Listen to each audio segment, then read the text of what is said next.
अध्याय 31। हारोल्ड इतना हैंडसम कैसे हो सकता है? जब उसने अपनी नजरें झुकाईं और सिगरेट का धुआं उड़ाया तो वो किसी बदमाश की तरह लग रहा था। लेकिन उसकी खूबसूरत शक्ल सूरत उसे बेहद आकर्षक बना रही थी। उसकी नुकीली जॉलाइन इतनी सेक्सी थी कि कोई भी उसे देखकर दीवाना हो सकता था। जब वो गंभीर रहता तो उसके पतले होंठ उसे ठंडा और रहस्यमय बना देते थे। लेकिन जब वो मुस्कुराता तो सिर्फ होठों के कोने ऊपर उठते, जैसे कोई शरारती और स्टाइलिश गुंडा।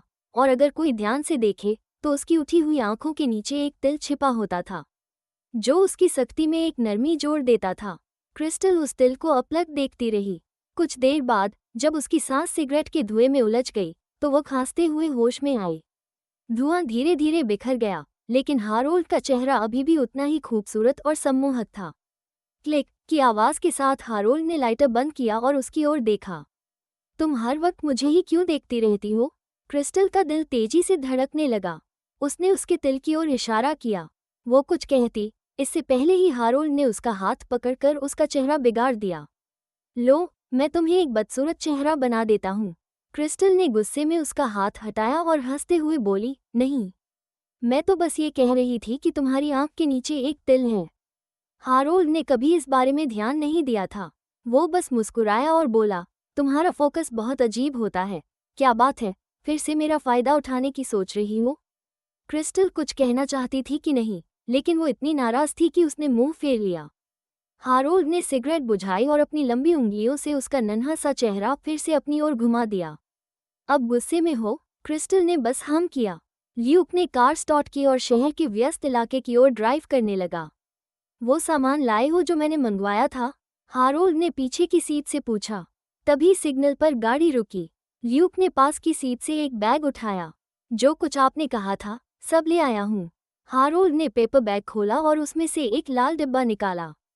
क्रिस्टल को जिज्ञासा हुई। उसने पलटकर देखने की कोशिश की।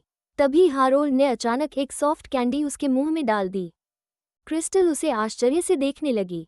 क्या सोच रही हो? खा लो, हारोल्ड ने कहा। क्रिस्टल ने चबाया और पाया कि वो बहुत स्वादिष्ट थी। उसका मूड तुरंत अच्छा हो गया। वाह, ये खट्टी मीठी है, बहुत मज़ेदार है। हारोल्ड जानता था कि ये लड़की जो भी खाती है उसे स्वादिष्ट लगती है, जैसे एक नन्ही खरगोश को गाजर मिल जाए और वो फौरन खुश हो जाए। उसे किसी बात का बुरा नहीं लगता। अभी तो तुम नाराज हो रही थी, इतनी जल्दी भूल गई? हारोल्ड ने हल्के अंदाज में कहा। एक कैंडी खाकर सब भूल जाती हो? क्रिस्टल का ध्यान पूरी तरह से उस बैग में था। उसने तो पहले की बातों को बहुत पहले भुला दिया था। मैं कब नाराज थी? मेरा स्वभाव तो सबसे अच्छा है। उसने बैग की ओर इशारा करते हुए मिन्नत की। और खाना है। हारोल्ड मुस्कुराया और पूरा बैग उसे दे दिया। रात को ज्यादा मीठा मत खाना। क्रिस्टल की आंखें चमक उठीं जैसे उसे कोई खजाना मिल गया हो। मास्टर वाइट, इसमें बहुत सारी कैंडीज हैं। क्या आप भी खाना चाहेंगे? हारोल्ड अभी मना ही करने वाला था कि क्रिस्टल ने ब्लूबेरी फ्लेवर की एक सॉफ्ट कैंडी उठाई और सीधा उसके मुंह में डाल दी। उस मीठे स्वाद और लड़की की मासूमियत ने माहौल को और भी प्यारा बना दिया। हारोल्ड ने पिछले 10 सालों में कभी मिठाई नहीं खाई थी, लेकिन जब वो सॉफ्ट कैंडी उसकी जुबान पर पहुंची तो उसे जरा भी अजीब नहीं लगा। कार शहर की रोशनी से भरी सड़कों से गुजर रही थी। बाहर चमकते नियॉन लाइट्स और चकाचौंध भरे दृश्य थे। एक ऐसी दुनिया जहां इच्छाएं अभी जाग रही थीं। क्रिस्टल ने बाहर देखा। वहां मर्द और औरतें खूबसूरत कपड़े पहने हुए एक दूसरे के बहुत करीब नजर आ रहे थे। जब हम अंदर जाएं तो तुम्हें किसी और चीज की चिंता नहीं करनी है, बस खाना एंजॉय करना, हारोल्ड ने कहा। क्रिस्टल ने विनम्रता से पलटकर ठीक है कहा। कार ड्रीमी रेस्टोरेंट के सामने रुकी। रिसेप्शन पर खड़े वेटर ने तुरंत आकर दरवाज़ा खोल दिया। हारोल्ड ने चश्मा पहना और ल्यूक उसके साथ चलने लगा। क्रिस्टल ने खुद से कहा, मैं बस अंदर जाकर खाना खाऊंगी और कुछ नहीं सोचूंगी। अध्याय 32। ड्रीमी रेस्टोरेंट शहर के बिल्कुल केंद्र में स्थित था। यहाँ खाने आने वाले लोग बेहद अमीर और रुतबेदार होते थे, जैसे शहर डब्ल्यू की सारी अहम हस्तियाँ। यहाँ एक डिश की कीमत किसी आम इंसान की साल भर की कमाई से भी ज्यादा हो सकती थी, और एक बोतल रेड वाइन की कीमत किसी छोटे विला जितनी होती थी। सबसे खास बात यह थी कि हर अमीर इंसान यहाँ नहीं आ सकता था। पूरे क्लब में कुल मिलाकर 20 से भी कम सदस्य थे। इनके अलावा किसी और को यहाँ प्रवेश नहीं मिलता था। ये जगह अपनी सख्त प्राइवेसी पॉलिसी के लिए जानी जाती थी। यहाँ के सारे कर्मचारी न केवल स्मार्ट थे, बल्कि बेहतरीन ट्रेनिंग प्राप्त थे। वे यहाँ सुनी या देखी किसी भी बात को कभी उजागर नहीं करते, रेस्टोरेंट के रहस्यों की बात तो दूर ही रही। क्रिस्टल ने इससे पहले इतनी आलीशान जगह कभी नहीं देखी थी। उसकी आंखें चकाचौंध हो गईं, लेकिन फिर भी उसने खुद को शांत बनाए रखा। इसी समय ड्रीमी रेस्टोरेंट का मैनेजर खुद स्वागत करने आया। मिस्टर ल्यूक, क्या मैं आपके लिए आपकी पसंदीदा Domaine de la Romanee Conti wine लाऊं? मैनेजर के सवाल खत्म होते ही हारोल्ड ने कहा, मुझे एक ग्लास दूध दो। गरम दूध। मैनेजर को लगा कि उसने कुछ गलत सुना है, इसलिए उसने फिर से पूछा, आप गरम दूध लेना चाह रहे हैं? सर, यहाँ आने वाले मेहमान आमतौर पर रेड वाइन या शैंपेन मंगाते थे। कोई दूध कैसे मंगा सकता था? क्या वो किसी बच्चे को साथ लाए हैं? ल्यूक ने सख्ती से कहा, जैसा मास्टर वाइट ने कहा है वैसा ही करो। ज्यादा सवाल मत पूछो। मैनेजर को तब एहसास हुआ कि वो अपनी हद पार कर गया है और थोड़ा डर भी गया। जी सर, मैं अभी गरम दूध भिजवाता हूँ। तीनों लोग एलिवेटर से रेस्टोरेंट की 20वीं मंजिल पर पहुंचे। ये फ्लोर रेस्टोरेंट का सबसे ऊपरी और सबसे प्राइवेट सेक्शन था।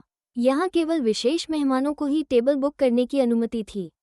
जितना खास कोई व्यक्ति होता, उतनी ऊंचाई वाली मंजिल पर उसे खाने की इजाज़त मिलती। यहाँ से शहर डब्ल्यू का सबसे खूबसूरत नज़ारा देखा जा सकता था। कमरे के भीतर पहले से 2 विदेशी मेहमान मौजूद थे। जैसे ही उन्होंने हारोल्ड को देखा, वे खड़े हो गए और शुद्ध उच्चारण में बोले, मास्टर वाइट। हारोल्ड ने सिर हिलाकर अभिवादन किया और ल्यूक ने उनके लिए कुर्सी खींच दी। उसने देखा कि क्रिस्टल कांच की खिड़की के पास खड़ी थी और बाहर के नज़ारे में खोई हुई थी। हारोल्ड ने उसकी छोटी सी पेशानी पर हल्की सी दस्तक दी और पूछा, तुम्हें भूख नहीं लग रही? क्रिस्टल आज्ञाकारी बच्ची की तरह बैठ गई। कुछ देर बाद वेटर्स खाने की प्लेटों से भरी ट्रॉली लेकर अंदर आए। पूरा टेबल लजीज खाने से भर गया। तभी सामने बैठी एक महिला, जो काफी देर से क्रिस्टल को देख रही थी, बोली, मास्टर वाइट, क्या आप हमें परिचय नहीं कराएंगे? ये यंग लेडी जानी पहचानी नहीं लगती। क्रिस्टल ने उसकी बात सुनकर उसकी ओर देखा। वो महिला बेहद खूबसूरत थी, लाल होंठ, शानदार पोशाक और रोशनी में मोती की तरह चमकती हुई। उसे देखकर क्रिस्टल को लगा कि वो सच में एक गंवाई लड़की है। अगर हारोल्ड उसे यहाँ नहीं लाते, तो शायद वो इस जगह में घुस भी नहीं पाती। हे भगवान, क्या शहर की सभी लड़कियां इतनी खूबसूरत होती हैं? ल्यूक ने परिचय दिया, क्लेयर, ये है मास्टर वाइट की पत्नी, वाइट फैमिली की मिसेज वाइट। क्लेयर का दिल कसकर बैठ गया। उसकी उंगलियां हथेली में धंस गईं और आंखों में जलन साफ दिखने लगी। लेकिन वो वहां तमाशा नहीं कर सकती थी, इसलिए बस मुस्कुरा कर बोली, मुझे तो लगा था मास्टर वाइट अरेंज मैरिज में विश्वास नहीं करते। आखिर हम आधुनिक समय में जी रहे हैं। हारोल्ड ने रेड वाइन का एक घूंट लिया और कहा, मुझे अरेंज मैरिज से नफरत है, लेकिन महिलाओं से नहीं। क्लेयर की हालत और खराब हो गई। अगर ऐसा है तो वो क्यों नहीं? उसके सामने बैठी ये लड़की तो कोई खास नहीं लग रही थी, न सुंदरता न कोई आकर्षण। फिर हारोल्ड जैसे इंसान के लायक वो कैसे हो सकती है? लोगन, क्लेयर के पिता, ने बात को बदलते हुए कहा, अब इस विषय को रहने दो। उसने अपनी बेटी की ओर देखा, मानो कह रहा हो, तमीज में रहो। हम यहाँ बिजनेस पर चर्चा करने आए हैं, तो उसी की बात करते हैं। क्लेयर को मजबूरी में गुस्सा पीना पड़ा, लेकिन उसकी निगाहें अब भी क्रिस्टल पर ही टिकी थीं। वो देखना चाहती थी कि आखिर इस लड़की में ऐसा क्या है जो हारोल्ड जैसे आदमी को उसकी ढाल बनकर खड़ा कर दे। टेबल पर एक से बढ़कर एक स्वादिष्ट व्यंजन थे, लेकिन 5 लोगों में सिर्फ क्रिस्टल का ध्यान खाने पर था। अध्याय 33। क्रिस्टल टेबल पर रखे व्यंजनों को बड़े ध्यान से देख रही थी, मुंह में पानी भर आया था। ये सभी सामग्री विदेश से हवाई मार्ग से मंगाई गई थी, एकदम ताज़ी और स्वादिष्ट। उसके बाएं हाथ की ओर गुलाबी कांच का एक गिलास रखा था, जिसमें गर्म दूध भरा हुआ था और उससे अब भी भाप निकल रही थी। मैं विदेश की एक वाइन यार्ड से वाइन की बोतल लाया हूँ। मास्टर वाइट, आप वाइन के माहिर हैं, इसका स्वाद लें और अपनी राय दें, और हाँ, अपनी पत्नी को भी चखने दीजिए। लोगन ने आमंत्रित किया। वो रेड वाइन की बोतल उठाकर उसे खोलने ही वाला था कि हारोल्ड ने कहा, जरूरत नहीं है। उसने गुलाबी गिलास क्रिस्टल की ओर बढ़ाते हुए धीरे से कहा, वो केवल दूध पीती है, वाइन नहीं। लोगन को ये सुनकर थोड़ी हैरानी हुई। वो कुछ पल के लिए चुप रह गया। क्रिस्टल ने गर्म दूध का एक घूंट लिया। उसके होठों पर दूध की एक पतली परत रह गई थी। उसने पूछा, मास्टर वाइट, खाना परोस दिया गया है, क्या हम अब खा सकते हैं? हाँ, तुम क्या खाना चाहोगी? हारोल्ड ने पूछा। क्रिस्टल ने चारों ओर देखा और तय किया कि वो पहले केकड़ा खाएगी। उसने उंगली से पके हुए केकड़े की ओर इशारा किया और कहा, ये। हारोल्ड ने वो केकड़ा उसकी प्लेट में रख दिया, लेकिन जैसे ही क्रिस्टल खाने लगी उसे महसूस हुआ कि वो केकड़ा खोलना नहीं जानती। उसने हारोल्ड की ओर देखकर मासूमियत से पूछा, मैं क्या करूं? मुझे केकड़ा खाना नहीं आता। तुम वाकई में बेवकूफ़ हो। ये कहकर हारोल्ड ने अपने काले दस्ताने उतार दिए और बिना किसी झिझक के उसकी प्लेट से केकड़ा उठाकर उसे तोड़ने लगा। तुम्हें खाने के अलावा और कुछ नहीं आता। स्वादिष्ट भोजन के सामने क्रिस्टल बहुत खुश थी। उसे डांट से कोई फर्क नहीं पड़ा। उसकी नज़रें हारोल्ड के हाथों पर टिकी थीं, जो उसके लिए केकड़ा साफ कर रहे थे। बीच बीच में उसकी आंखों में चमक आ जाती, जैसे वो सच में उसे सराह रही हो। हारोल्ड की आंखों में एक हल्की मुस्कान झलक गई। उसने केकड़े का मांस उसकी प्लेट में रख दिया और फिर अपने हाथ गीले टॉवल से पोंछते हुए बोला, मेरी पत्नी गांव में पली बड़ी है, थोड़ी सी अनाड़ी है, कृपया नज़रअंदाज करें। क्रिस्टल का पूरा ध्यान अपनी प्लेट के खाने पर था। उसे डांट पड़ी थी, लेकिन उसका मूड बिल्कुल खराब नहीं हुआ। आखिर डांट सुनने से खाना तो कम नहीं हो जाता। टेबल के नीचे क्लेयर की मुठ्ठियां कस चुकी थीं। मास्टर वाइट, आप अपनी पत्नी का कितना ख्याल रखते हैं, क्लेयर ने ईर्ष्या से कहा। हारोल्ड ने क्रिस्टल की ओर देखा, जो मजे से स्वाद ले रही थी, और बोला, इतना भी नहीं, उसे बस खाना चाहिए, फिर सब ठीक लगता है। इस लड़की के सामने वो खुद को किसी अमीर आदमी की तरह महसूस करता था जो एक प्यारे पालतू जानवर को खाना खिला रहा हो। आखिर वो अब तक उससे सिर्फ यही चाहती थी कि उसे भरपेट खाना मिले। क्लेयर की आंखों में जलन इतनी बढ़ चुकी थी कि वे लाल हो गई थीं। अगर उसके पिता उसे नहीं रोकते तो वो शायद अपना आपा खो देती। इस डिनर का असली उद्देश्य हारोल्ड और क्लेयर की शादी को लेकर बातचीत करना था। चाहे पारिवारिक व्यवसाय की बात हो या क्लेयर की खुद की भावना, ये सौदा दोनों के लिए फायदेमंद था। चलने से पहले उसके पिता ने वादा किया था कि वे उसे हारोल्ड वाइट से शादी करवा देंगे। लेकिन अब हारोल्ड अपनी पत्नी को साथ लेकर आया था और क्लेयर की सारी उम्मीदें चकनाचूर हो गई थीं।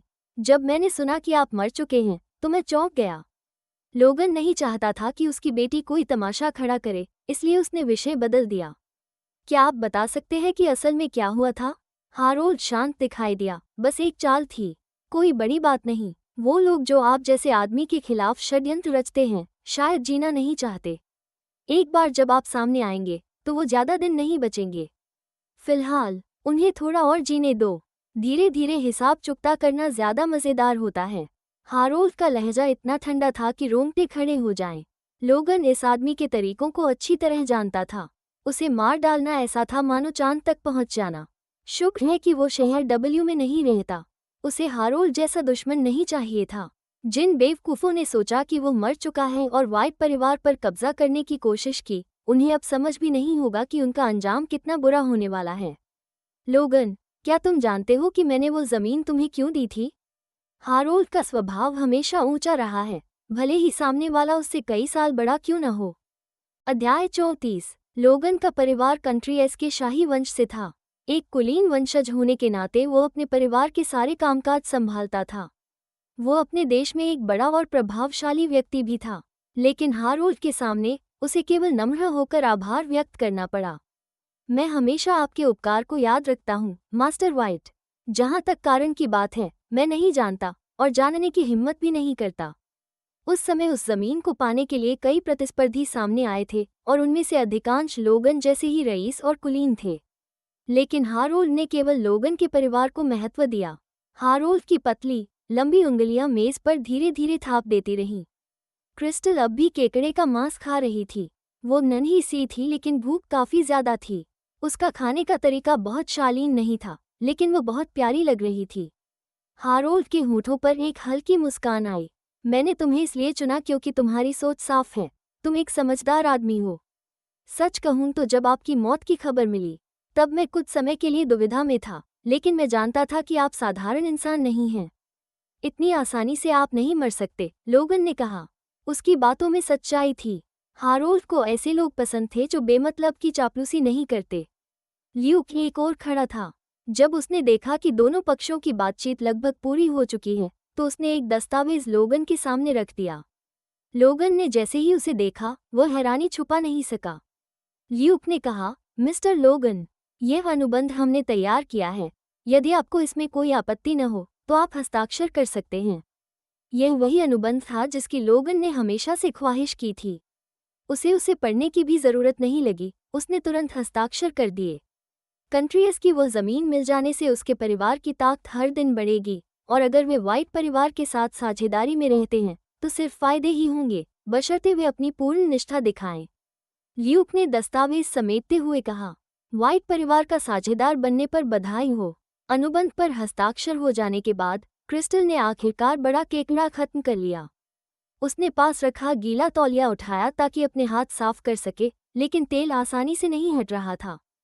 उसने हारोल्ड से कहा, मुझे हाथ धोने जाने की जरूरत है। जाओ, वेटर तुम्हें ले जाएगा, हारोल्ड ने कहा। क्रिस्टल ने सिर हिलाया और वेटर के पीछे पीछे वॉशरूम की ओर चली गई। जब वो सिंक के सामने हाथ धो रही थी, तभी उसके पीछे एक जानी पहचानी आवाज आई, तुम क्रिस्टल इवांस हो, है ना? क्रिस्टल ने नजर उठाई और देखा कि क्लेयर वहां खड़ी थी।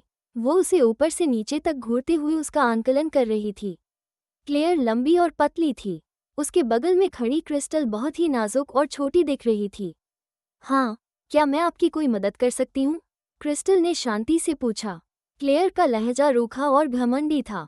मैं तुम्हें जानती हूँ, तुम वही लड़की हो जिसे इवांस परिवार ने गांव में छोड़ दिया था। कोई आश्चर्य नहीं कि तुम इतनी छोटी और गंदी दिखती हो। क्या तुम्हें लगता है कि तुम मास्टर व्हाइट की पत्नी बनने के लायक हो? क्रिस्टल ने खुद को आईने में देखा। गंदी? क्या मैं वाकई इतनी बुरी दिखती हूँ जितना तुम कह रही हो? क्लेयर ने नफरत भरी नजरों से उसे देखा। क्या तुम्हें लगता है कि तुम परफेक्ट हो? तुम्हारे जैसे कपड़े पहनने वाले लोग तो हर गली में घूमते हैं। तुम्हारी पसंद में कोई नजाकत नहीं है। क्रिस्टल ने शांति से जवाब दिया। लगता है मेरी स्टाइल इन दिनों काफी पॉपुलर है। क्लेयर को उसके इस जवाब की उम्मीद नहीं थी। हम्फ, तुम खुद को बहुत अच्छा समझती हो। तुम्हारे जैसे व्यक्ति का मास्टर व्हाइट के साथ होना एक शर्म की बात है। मैं तुम्हें बता दूं, वो कभी किसी से प्यार नहीं करेगा। कुछ पल सोचने के बाद क्रिस्टल ने कहा, लेकिन मास्टर व्हाइट तो मुझे बहुत पसंद करते हैं, वरना वो मुझे इतना अच्छे से क्यों खिलाते? क्लेयर का गुस्सा 7वें आसमान पर पहुंच गया। ये गंवार लड़की उसे इस तरह जवाब दे रही थी। झूठ मत बोलो, उनके जैसे ऊंचे और शक्तिशाली आदमी तुम्हें कभी पसंद नहीं कर सकते। क्रिस्टल थोड़ी हैरान हो गई। तुम कह रही हो कि उन्हें मुझसे प्यार नहीं है, तो क्या तुम कहना चाहती हो कि उन्हें तुमसे है? फिर उसने सहानुभूति से उसकी ओर देखा। मैं समझ गई, तुम्हें मास्टर व्हाइट पसंद हैं, लेकिन वो तुम्हें पसंद नहीं करते। एक तरफा प्यार बहुत तकलीफदेह होता है ना? उसने हारोल्ड से कहा, मुझे हाथ धोने जाने की जरूरत है। जाओ, वेटर तुम्हें ले जाएगा, हारोल्ड ने कहा। क्रिस्टल ने सिर हिलाया और वेटर के पीछे पीछे वॉशरूम की ओर चली गई। जब वो सिंक के सामने हाथ धो रही थी, तभी उसके पीछे एक जानी पहचानी आवाज आई, तुम क्रिस्टल इवांस हो, है ना? क्रिस्टल ने नजर उठाई और देखा कि क्लेयर वहां खड़ी थी। वो उसे ऊपर से नीचे तक घूरते हुए उसका आंकलन कर रही थी। क्लेयर लंबी और पतली थी। उसके बगल में खड़ी क्रिस्टल बहुत ही नाजुक और छोटी दिख रही थी। हाँ, क्या मैं आपकी कोई मदद कर सकती हूँ? क्रिस्टल ने शांति से पूछा। क्लेयर का लहजा रूखा और घमंडी था। मैं तुम्हें जानती हूँ, तुम वही लड़की हो जिसे इवांस परिवार ने गांव में छोड़ दिया था। कोई आश्चर्य नहीं कि तुम इतनी छोटी और गंदी दिखती हो। क्या तुम्हें लगता है कि तुम मास्टर व्हाइट की पत्नी बनने के लायक हो? क्रिस्टल ने खुद को आईने में देखा। गंदी? क्या मैं वाकई इतनी बुरी दिखती हूँ जितना तुम कह रही हो? क्लेयर ने नफरत भरी नजरों से उसे देखा। क्या तुम्हें लगता है कि तुम परफेक्ट हो? तुम्हारे जैसे कपड़े पहनने वाले लोग तो हर गली में घूमते हैं। तुम्हारी पसंद में कोई नजाकत नहीं है। क्रिस्टल ने शांति से जवाब दिया। लगता है मेरी स्टाइल इन दिनों काफी पॉपुलर है। क्लेयर को उसके इस जवाब की उम्मीद नहीं थी। हम्फ, तुम खुद को बहुत अच्छा समझती हो। तुम्हारे जैसे व्यक्ति का मास्टर व्हाइट के साथ होना एक शर्म की बात है। मैं तुम्हें बता दूं, वो कभी किसी से प्यार नहीं करेगा। कुछ पल सोचने के बाद क्रिस्टल ने कहा, लेकिन मास्टर व्हाइट तो मुझे बहुत पसंद करते हैं, वरना वो मुझे इतना अच्छे से क्यों खिलाते? क्लेयर का गुस्सा 7वें आसमान पर पहुंच गया। ये गंवार लड़की उसे इस तरह जवाब दे रही थी।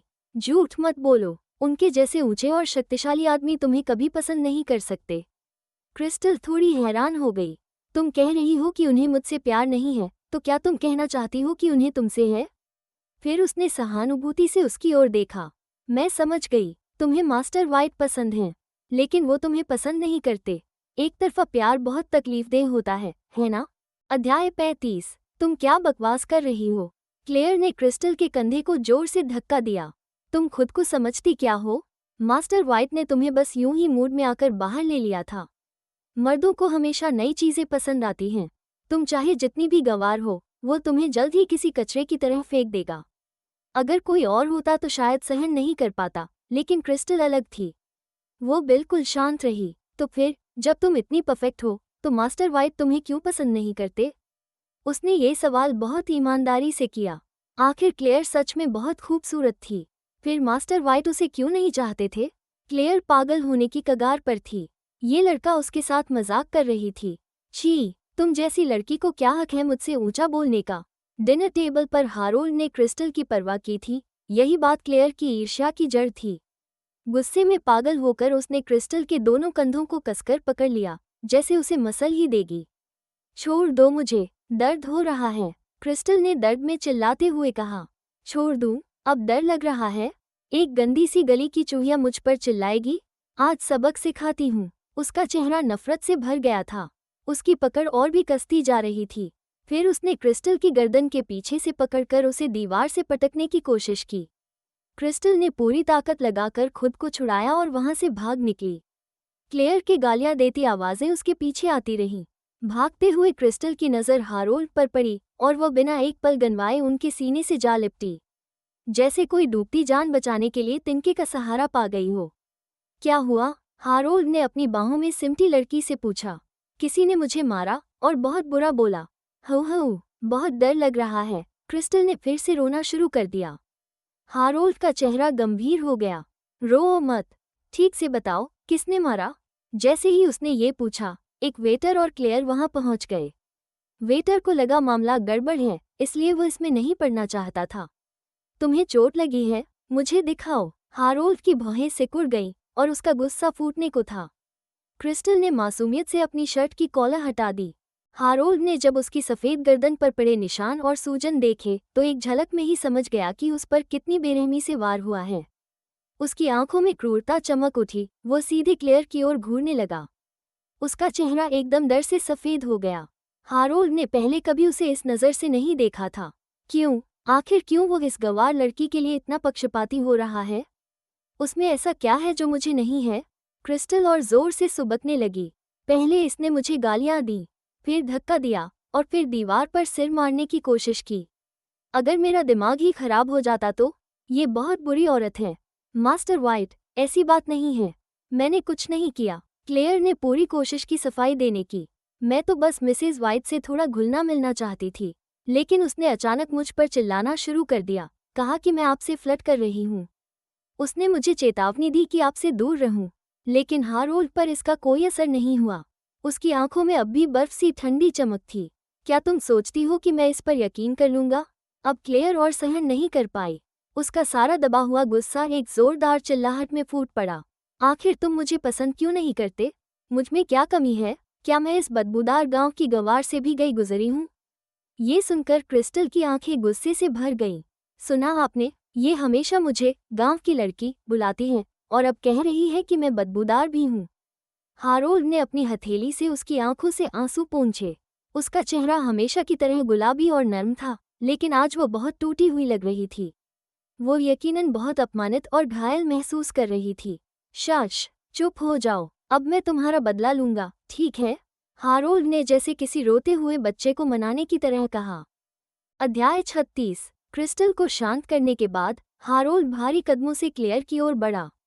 तुमने अभी कहा था कि तुम मेरी पत्नी से दोस्ती करना चाहती हो। क्लेयर का शरीर कांपने लगा और वह धीरे धीरे पीछे हटती गई, जब तक कि दीवार से जा नहीं लगी। वो कांपती आवाज में बोली, मास्टर व्हाइट, मुझसे नाराज मत होइए। दीवार पर सिर मारना क्या तुम्हारा दोस्ती करने का तरीका है? हारोल्ड ने ठंडी आवाज में कहा। चलो, यही दिखाओ मुझे, कैसे करती हो दोस्ती। क्लेयर अब पूरी तरह डर गई थी। उसने अपनी असली पहचान जाहिर करने का फैसला किया। मास्टर व्हाइट, मैं रुस्सू परिवार की बड़ी बेटी हूँ। मैं वारिसा हूँ। क्या आपको डर नहीं लगता कि मैं? हारोल्ड ने तिरस्कार से हंसते हुए कहा। तुम्हें लगता है मुझे तुम्हारे परिवार से डर लगेगा? उसकी आंखों में केवल घृणा थी। अच्छे से समझ लो, तुम्हारा परिवार मुझ पर निर्भर है। तुम्हारी जिंदगी मेरी मुट्ठी में है। मास्टर व्हाइट, क्लेयर की आवाज अब सिसकियों में बदल गई थी। तुमने आज मुझे नाराज किया है। अब मेरे पास रुस्सू परिवार से सहयोग न करने का पूरा कारण है। हारोल्ड ने धीमे लेकिन तीखे लहजे में कहा, अगर तुम्हारे परिवार को पता चला कि उनके दोबारा उठने का मौका तुम्हारी वजह से गया, तो सोचो वे तुम्हारे साथ क्या करेंगे। क्लेयर की आंखों में निराशा भर गई। अगर वो परिवार के लिए किसी काम की नहीं रही तो वो किसी काम की नहीं थी। वो डर से कांपने लगी। जो आदमी उसके सामने खड़ा था वो हर पल और ज्यादा भयानक लग रहा था। उसने दांत भींचे और अचानक क्रिस्टल की ओर देखा। अपने हाथों की मुट्ठियां कसते हुए वो एक कदम पीछे हटी और अपनी गर्दन पकड़कर खुद को दीवार से पटक दिया। जो लोग पूरा माजरा नहीं जानते थे उन्हें लगता जैसे वो पागल हो गई हैं। कोई अमीर घराने की लड़की खुद ही अपना सिर दीवार से मारती है। क्लेयर रुस्सू, जिसे बचपन से ही शिष्टाचार, घुड़सवारी, शतरंज, बैले आदि सिखाया गया था, अब खुद को दीवार पर पटक रही थी। यह उसके लिए बहुत बड़ी बेइज्जती थी। क्रिस्टल पूरी तरह हैरान थी। जब क्लेयर ने खुद को लगभग 10 बार दीवार पर पटका तो उसके चेहरे से खून बहने लगा। अब वो एकदम विनम्र हो गई थी। सिर झुकाकर बोली, मास्टर वाइट, मुझसे गलती हो गई। हारोल्ड ने नीचे देखा। उसका चेहरा ठंडा और बेरहम था। और क्या? क्लेयर ने आंसू रोकने की बहुत कोशिश की। उसने अपने हाथ इतनी जोर से भींचे कि उंगलियां सफ़ेद हो गईं। बहुत मुश्किल से बोली, मैडम, कृपया मुझे माफ़ कर दीजिए। अब तुम्हें अच्छा लग रहा है? हारोल्ड ने क्रिस्टल से पूछा। क्रिस्टल ने सिर हिलाया। मेरी गर्दन अभी भी दर्द कर रही है। क्लेयर ने गुस्से से दांत पीसे। वो पहले ही इस हाल में थी और वो लड़की अब भी उस पर हावी हो रही थी। हारोल्ड ने थोड़ा सोचकर कहा, तो क्या मैं उसकी गर्दन तोड़ दूं? क्रिस्टल ने डर से अपनी आंखें ढक लीं। नहीं, नहीं, ये बहुत डरावना है। हारोल्ड ने हार मान ली। तो अब तुम्हें ही कोई तरीका सोचना होगा। क्रिस्टल धीरे धीरे क्लेयर के पास आई। वो अपनी थोड़ी सहलाते हुए सोच में थी। क्लेयर को लगा कि यह लड़की अब और कुछ ज्यादा करेगी। उसका दिल तेजी से धड़क रहा था। फिर उसने देखा कि क्रिस्टल ने अपना हाथ उठाया। क्लेयर को लगा कि वो उसे थप्पड़ मारेगी, लेकिन कुछ सेकंड बाद भी कोई दर्द नहीं हुआ। क्रिस्टल ने अपना हाथ उसके सामने फैलाया। डरो मत, मैं तुम्हें नहीं मारूंगी। मुझे बस अपना मेडिकल खर्च और मानसिक तकलीफ का हर्जाना चाहिए, कुल $200। क्लेयर हैरान रह गई। वो मार नहीं रही थी, पैसे मांग रही थी। अब वो थोड़ी राहत में थी। पैसे तो बहुत हैं। रुस्सू परिवार की बेटी के लिए ये तो कुछ भी नहीं था। $200 नकद में दो, जल्दी दो, वरना मैं अपना इरादा बदल सकती हूँ। क्रिस्टल ने झटके से कहा। क्या, सिर्फ $200? वो सच में गांव की लड़की थी। क्लेयर को लगा कि अगर उसने अपनी रुस्सू विरासत का रुतबा दिखाना है तो $2 मिलियन ऑफर करने चाहिए। क्या तुम पक्की हो कि 2 मिलियन नहीं लोगी? क्लेयर ने पूछा। क्रिस्टल ने हैरानी से पूछा, इतने पैसे का मैं करूंगी क्या? पैसे जितने ज्यादा हों उतना अच्छा होता है, क्लेयर ने जवाब दिया। क्रिस्टल ने उसे ऐसे देखा जैसे किसी मूर्ख को देख रही हो। मुझे तो बस नकद पैसे चाहिए, दोगी या नहीं? अध्याय 37। क्लेयर अक्सर वेटर और वेट्रेस को टिप में $200 से कम नहीं देती थी। अब इस लड़की को ऐसा अच्छा मौका मिला, लेकिन वो उसे कोई बड़ा मुद्दा बनाना ही नहीं चाहती थी। छोड़ो भी, आखिर वो गांव की ही तो लड़की है। शायद उसके लिए $200 भी बहुत बड़ी रकम हो। संभव है उसने सिर्फ प्राइमरी स्कूल तक पढ़ाई की हो, वरना 200 और 2 मिलियन का फर्क कैसे नहीं समझती। उसने आदतन अपने बैग से ब्लैक कार्ड निकाला, लेकिन तभी उसे याद आया कि क्रिस्टल ने कहा था कि वो केवल नकद लेती हैं। उसके पास तो एक सिक्का भी नहीं था। कैश तो बहुत दूर की बात थी। क्या तुम ऑनलाइन ट्रांसफ़र लेती हो? मैं कार्ड से पेमेंट कर दूं? क्लेयर ने थोड़ा संकोच करते हुए पूछा। क्रिस्टल ने वो पुराना फ़ोन निकाला जो वो सालों से संभाल कर रखे हुए थी। माफ़ कीजिए, मेरे पास तो बस यही फ़ोन है, शायद इसमें ऑनलाइन पेमेंट नहीं होता। क्लेयर ने उसे ऐसे देखा जैसे कोई एलियन देख लिया हो। आज भी कोई इतना पुराना फ़ोन इस्तेमाल करता है? मेरे पास कैश नहीं है, क्लेयर बोली। चलो, चेक ले लो, मैं 1 मिलियन का चेक दे दूंगी, बाद में कैश करा लेना। क्रिस्टल ने नाक भान से कोड़ते हुए कहा। तो अब मुझे ही भागदौड़ करनी पड़ेगी? कितना झंझट है, अब तुम ज्यादा मत बढ़ो, क्लेयर ने गुस्से में कहा, लेकिन तभी उसे याद आया कि हारोल्ड पास ही खड़ा है। उसका लहजा तुरंत नर्म हो गया। मैडम, थोड़ा रुकिए, मैं किसी को भेजती हूँ कैश लाने के लिए। छोड़ो, बस मुझे ट्रांसफ़र कर दो। हारोल्ड ने अपने फ़ोन पर पेमेंट कोड ऑन कर दिया। Claire, no mouth face, no mouth face, no mouth face. Crystal नाराज़ हो गई। इसका मतलब क्या हुआ? वो मेरे $200 हैं। हारोल्ड ने अपना फ़ोन उसके माथे पर हल्के से मारा। तुम्हें लगता है मैं तुम्हारे 200 पर नजर रखता हूँ? क्रिस्टल ने पूरी गंभीरता से कहा। क्यों नहीं, हारोल्ड मुस्कुरा दिया। तुम्हारे $200 से तो वो केकड़ा भी नहीं आता जो तुमने खाया था। छोटी लड़की हैरान रह गई। वो केकड़ा इतना महंगा था? तो मैंने बहुत सारे पैसे खा लिए अभी। क्लेयर भी स्तब्ध रह गई। उसे तो कब से हारोल्ड का नंबर चाहिए था और अब उसे पेमेंट कोड से वो भी मिल गया। जोश में आकर उसने फौरन $200 ट्रांसफर कर दिए। क्रिस्टल हारोल्ड के पास आकर मुस्कराई और खुद अपनी आंखों से ट्रांसफर देखकर बोली, ठीक है, अब इस बात को यहीं खत्म समझो। लेकिन याद रखना, किसी को मारना गैरकानूनी है, जेल भी हो सकती है। मुझे याद रहेगा, क्लेयर ने सब्र से कहा। क्रिस्टल अब एक समझदार बच्ची की तरह दिख रही थी। ये अच्छा है कि तुमने अपनी गलती मानी। आगे भी ऐसे ही सुधरती रहो। उसने हारोल्ड को कोहनी मारी। अब मैं गुस्से में नहीं हूँ। चलो चलते हैं। हारोल्ड ने उसकी गर्दन की ओर देखा। गुस्सा खत्म हो गया? अभी थोड़ी देर पहले तो तुम सबसे ज्यादा रो रही थी। हाँ, लेकिन रोने के बाद दिल हल्का हो गया। एक सीक्रेट बताऊं? अगर मुझे कोई जरा सा भी जोर से पकड़ता है तो मेरी स्किन पे निशान पड़ जाते हैं। ये मेरी एक छोटी सी प्रॉब्लम है। उसने हारोल्ड का हाथ खींचते हुए कहा। अब तो मेरे पास $200 हैं। चलो कुछ खिलाने का प्लान बनाते हैं। क्लेयर फिर से नो माउथ फेस। वो लड़की अपना सीक्रेट हारोल्ड को बता रही थी। मैं कोई बहरी तो नहीं हूँ, ठीक है?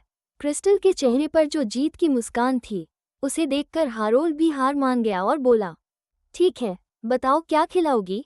क्रिस्टल ने मन में हिसाब लगाया। क्रैब तो छोड़ो, ड्रीमी रेस्टोरेंट में तो सोच भी नहीं सकती। कुछ कॉफी या फिर street food? Harold dead pan face. बात करते करते दोनों बाहर निकल गए। दरवाजे पर खड़ा वेटर अब थोड़ा शांत हुआ। उसने क्लेयर को टिश्यू दिया। मिस क्लेयर, ये घाव पर लगाइए। सब निकलो यहाँ से। क्लेयर चिल्लाई, मुझे ये सब नहीं चाहिए। ले जाओ इसे। वेटर डर के मारे तुरंत भाग खड़ा हुआ। क्लेयर वहीं खड़ी रही और क्रिस्टल के जाने की दिशा में गुस्से से घूरती रही। क्रिस्टल एवांस, तुमने मेरे आदमी को छीनने की हिम्मत की? तुम्हारा अंजाम अच्छा नहीं होगा। अध्याय 38। ल्यूक प्राइवेट रूम में हारोल्ड का इंतजार कर रहा था। उसका बॉस काफी देर से नहीं लौटा था और उसे यह नहीं पता था कि वो क्या कर रहा है। लेकिन ल्यूक बेचैन नहीं हुआ। हारोल्ड हमेशा से बेपरवाह रहा है और छोटी मोटी बातों की परवाह नहीं करता। लोगन को तो बिल्कुल भी कोई आपत्ति करने की हिम्मत नहीं थी। वो यहाँ सिर्फ एक ही मकसद से आया था, कॉन्ट्रैक्ट साइन करना। बाकी सब चीजें उसके लिए मायने नहीं रखती थीं। इसी समय क्रिस्टल और हारोल्ड सड़क पर टहल रहे थे, जहां पैदल चलने वालों की भीड़ लगी हुई थी। क्रिस्टल ने पीछे मुड़कर ड्रीमी रेस्टोरेंट की आलीशान और भव्य इमारत को देखा और गहरी सांस भरते हुए बोली, इस जगह का मालिक बहुत ही अमीर होगा। ऐसा क्यों लग रहा है तुम्हें? हारोल्ड ने पूछा। क्रिस्टल ने गंभीरता से जवाब दिया, एक केकड़ा $200 का है, क्या ये लूट नहीं है? हारोल्ड ने हंसते हुए कहा, असल में वो केकड़ा $200 से भी ज्यादा का है। अगर तुम चाहो तो मैं ल्यूक से कहकर पता करवाता हूँ कि वो रोज कितना कमाते हैं। क्रिस्टल को विश्वास नहीं हुआ। ये तो उनका बिजनेस सीक्रेट है, क्या वो सच में बता देंगे? हारोल्ड ने शांत भाव से कहा, वो रेस्टोरेंट मेरा ही है, तो मुझे नहीं लगता कि ये कोई बिजनेस सीक्रेट है। क्रिस्टल हक्का बक्का रह गई। हारोल्ड ने आगे कहा, हाँ, उसी जगह का मालिक मैं हूँ जिसे तुम कह रही थी कि वो लोगों को लूट रहा है। उफ, ये क्या बोल गई मैं? क्रिस्टल ने फौरन अपने चतुर दिमाग का इस्तेमाल किया और धीरे से उसकी ओर झुककर बोली, तो फिर क्या आप $200 में मुझे 2 केकड़े बेच सकते हैं? एक आपके लिए, एक मेरे लिए? हारोल्ड मुस्कुरा उठा, तुम्हारा आइडिया तो बड़ा कमाल का है। क्रिस्टल खिलखिलाई, उसकी गोरी नर्म सी शक्ल रात की रोशनी में और भी प्यारी लग रही थी। ओह, मास्टर वाइट तो इतने अमीर और दरियादिल हैं, उन्हें मेरी छोटी सी जेब से क्या लेना देना? उसकी मीठी मुस्कान देखकर हारोल्ड कुछ पल के लिए खो सा गया। तभी क्रिस्टल ने चारों ओर देखा और खुशी से बोली, अभी अभी मैंने एक आदमी को रुई वाली मिठाई, कॉटन कैंडी, बेचते देखा था। अब वो कहाँ गया? अरे बुद्धू, हारोल्ड ने कहा। क्रिस्टल ने दुखी होकर कहा, अब इसमें मेरी क्या गलती है? हाँ, हारोल्ड ने उसके कमर पर हाथ रखे और अगले ही पल उसे हवा में उठा लिया। सड़क पर वो सबसे ऊंची लड़की बन गई। अब दिखा वो? हारोल्ड ने पूछा। क्रिस्टल ने सिर हिलाया, अब उसे सचमुच लग रहा था कि वो थोड़ी बेवकूफ है। हारोल्ड ने उसे नीचे उतारा और उंगलियां हिलाईं। अब तक वो उसके शरीर का सारा नाप जोक समझ चुका था। कमर इतनी पतली कि थोड़ा जोर लगाने पर शायद टूट ही जाए। क्रिस्टल ने ऊपर देखा। आप इतने लंबे हैं। क्या जब किसी को ढूंढना हो तो ये बहुत आसान हो जाता है? हाँ, बहुत आसान। मैं जलती हूँ आपसे। मैं अभी 19 साल की हूँ। क्या आप सोचते हैं कि मैं और लंबी हो सकती हूँ?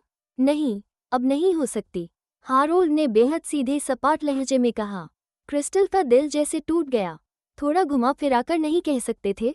घुमा फिराकर कह भी दूं, तथ्य नहीं बदल जाएगा कि तुम लंबी नहीं हो, हारोल्ड ने कहा। तुमने ज्यादा टीवी ड्रामे देख लिए हैं, उसी का असर है। क्रिस्टल गुस्से में बड़बड़ाई, लेकिन जैसे ही वो रुई वाला मिठाई वाला उनके पास आ गया, सारा गुस्सा उड़न छू हो गया। वो बड़े ध्यान से अलग अलग फ्लेवर की जायंट कॉटन कैंडी देख रही थी और मूड एकदम ठीक हो गया। भैया, मुझे स्ट्रॉबेरी और पीच फ्लेवर चाहिए। पीच फ्लेवर उसने हारोल्ड के लिए लिया, लेकिन जब उसने खाया ही नहीं, तो वो भी क्रिस्टल ने खुद के लिए रख लिया। जब वो मजे से खा रही थी, तभी हारोल्ड का मोबाइल बजा। उसने एक नज़र कॉलर आईडी पर डाली और फिर बिना रिसीव किए कॉल काट दी। तुम्हें कैंडी मिल गई, अब हमें वापस चलना चाहिए। क्रिस्टल ने सिर हिलाया। उसके होठों के एक कोने पर गुलाबी कॉटन कैंडी की थोड़ी सी मिठास लगी थी। क्या हम घर जा रहे हैं? तो फिर तुम कहाँ जाना चाहती हो? हारोल्ड ने मजाक किया। क्यों न मेरी गुफा ऑल्टर लौट चले और वहाँ कुछ फ्री में फल खाएं। अध्याय 39। क्रिस्टल किसी भी हाल में हारोल्ड के साथ नहीं जाना चाहती थी। घर चलना बेहतर रहेगा, उसने जोर दिया। उसे इतना डरा सहमा देखकर हारोल्ड के होठों के किनारे मुस्कान फैल गई। तुम बिल्कुल भी बेवकूफ नहीं हो, क्रिस्टल ने समझदार बनने का नाटक करते हुए कहा। आपके पास हर दिन बहुत सारे जरूरी काम होते हैं। मुझे हर समय आपको परेशान नहीं करना चाहिए। इतना कहने के बाद उसने अपना मुंह ढका और फिर से किलकिलाकर हंसी। उसकी आंखें किसी चालाक हिरनी की तरह चमक रही थीं। ओह, मैं तो पहले से समझ गई थी। क्लेयर आपको पसंद करती है। आपने मुझे डिनर पर सिर्फ इसलिए ले जाया ताकि वो हार मान जाए, है ना? हारोल्ड ने भौं उठाई। क्या तुमने अपनी सारी समझदारी इसी बात पर लगा दी है? क्रिस्टल थोड़ी शर्मिंदा हो गई। जो भी हो, मैंने आपकी मदद की, अब हम बराबर हो गए, हारोल्ड ने तीखे अंदाज में कहा। तुमने $200 कमा लिए और कह रही हो कि हम बराबर हैं? क्रिस्टल बड़बड़ाई। वो तो मेरी मेडिकल फीस और मानसिक नुकसान की भरपाई है। मुझे तो लगता है कि वो भी कम है। उसने उसकी आस्तीन पकड़कर हिलाई। क्या आप मुझे वो पैसे नकद दे सकते हैं? पैसे हाथ में होंगे तो मन को शांति मिलेगी।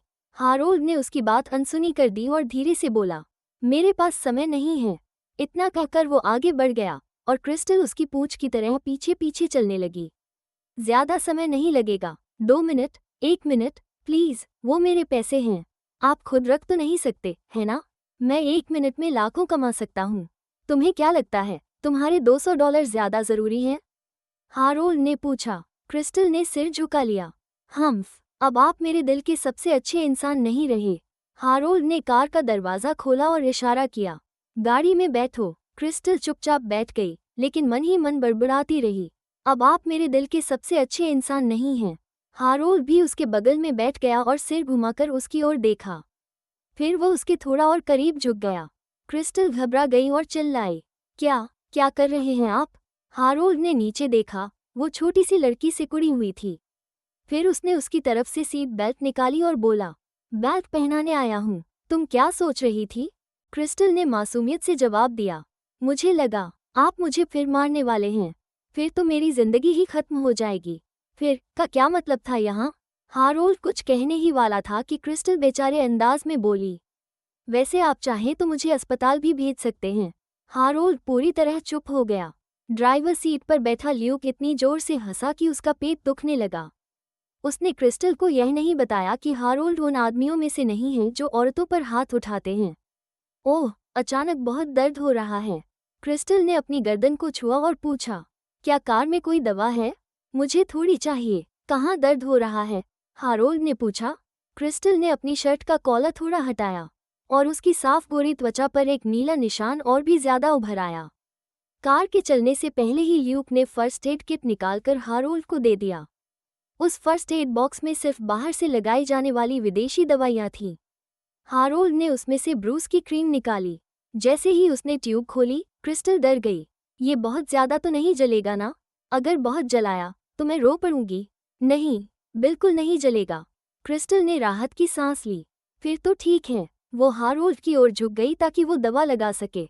हारोल्ड फिर चुप। असल में वो चाहता था कि वो खुद लगा ले। लेकिन चलो, ये लड़की तो वैसे भी थोड़ी गड़बड़ है। हारोल्ड ने थोड़ा क्रीम निकाला और बहुत धीरे से उसकी गर्दन पर लगाया। लेकिन जैसे ही दवा उसके जले हुए हिस्से को छूती है, क्रिस्टल हड़बड़ा कर दूर हट गई, जैसे कोई डरी हुई हिरनी कोने में सिमट गई हो। दर्द हो रहा है, आपने फिर झूठ बोला मुझसे। हूँ। जब दवा उस हिस्से को छू रही थी जहाँ क्लेयर ने अपने नाखून से खरोंचा था, क्रिस्टल की आंखों में आंसू आ गए। वो बिल्कुल किसी छोटे बच्चे की तरह तुनक गई। अब मैं दवा नहीं लगवाऊंगी।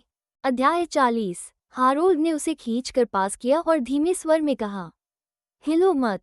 क्रिस्टल रोने लगी और डर के मारे कांपते हुए बोली, दर्द हो रहा है, मुझे दर्द से बहुत डर लगता है। हारोल्ड को ये देखकर हैरानी हुई कि यह लड़की कितनी नाजुक है। एक मामूली से जख्म पर भी रोने लगती है। जब उसके खुद के कंधे में गोली लगी थी तो उसने बिना किसी बेहोशी की दवा के सीधा चाकू से गोली निकाल दी थी, लेकिन कभी भी रोया नहीं। और ये लड़की, देखो, नाक तक लाल हो गई है। तुम इतनी नाजुक क्यों हो? हारोल्ड ने बड़बड़ाते हुए दवा लगाना जारी रखा। क्रिस्टल ने होंठ भींच लिए और दर्द सहने की पूरी कोशिश की।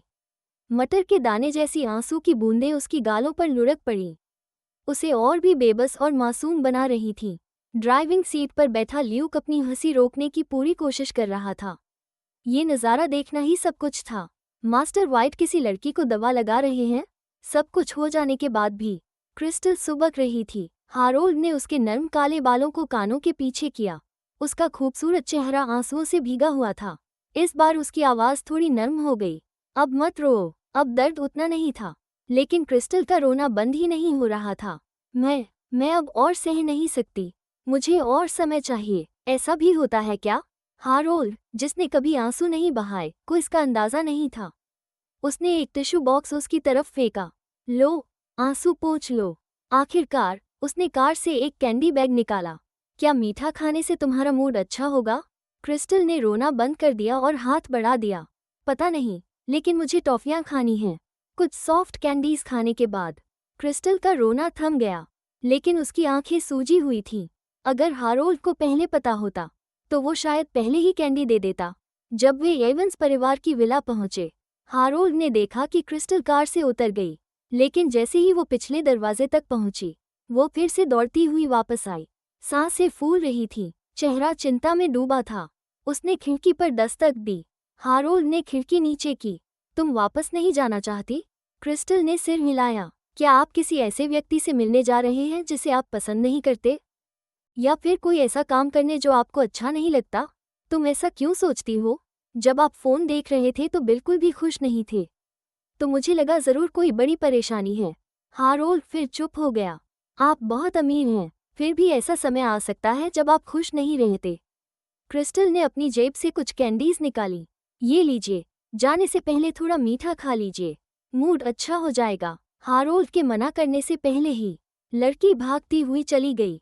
घर के अंदर घुसने से ठीक पहले उसने मुड़कर उसे एक चमकती मुस्कान दी और बोली, बाय। जब हारोल्ड को ये यकीन हो गया कि वो सुरक्षित अंदर पहुंच चुकी है, उसने अपनी हथेली में रखी कैंडीज को देखा और मुस्कराते हुए ल्यूक से पूछा, तुम्हें नहीं लगता ये लड़की थोड़ी बेवकूफ़ है?